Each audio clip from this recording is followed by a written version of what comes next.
मेरा बेटा है 3 महीना तो बीमार है। हस्पताल ले गई, उन्हें कहा भी इन्हूं टीवी की शिकायत है।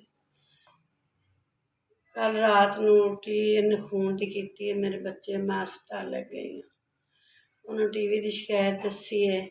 मेरे को इन्ने नहीं वसायल है कि मैं अपने बच्चे का इलाज कर सका।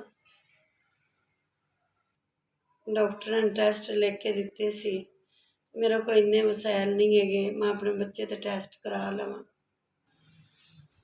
इन्ना मेरे सिर ते किराया है। बच्चा मेरा बीमार होया, कल मालिक आया इन्नी मेरी बिस्ती करके गया, मेरे को नहीं हुई मैं अपना किराया दे लवां।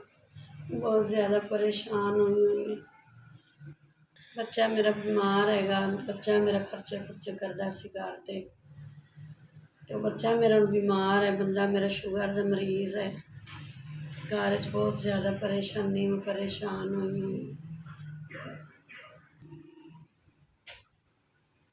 हाथ जोड़ के मिन्नत करनी है, लिहाजा मेहरबानी तुहाडी फिर की जाए, मैं अपने बच्चे का इलाज कर सकां। बहुत ज़्यादा परेशान हूँ।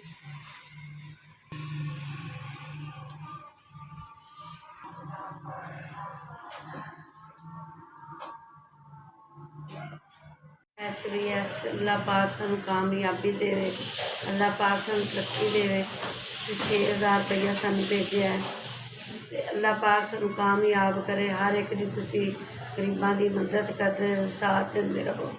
SBS अल्लाह पाक तुहानूं तरक्की देवे, अल्लाह पाक तुहानूं कामयाबी देवे। जिवें 6000 रुपये तुसीं मैनूं भेजिया है, अल्लाह पाक तुहानूं इन्नी तरक्की देवे। तुसीं हर एक दी मदद करो, हर एक दा साथ देवो।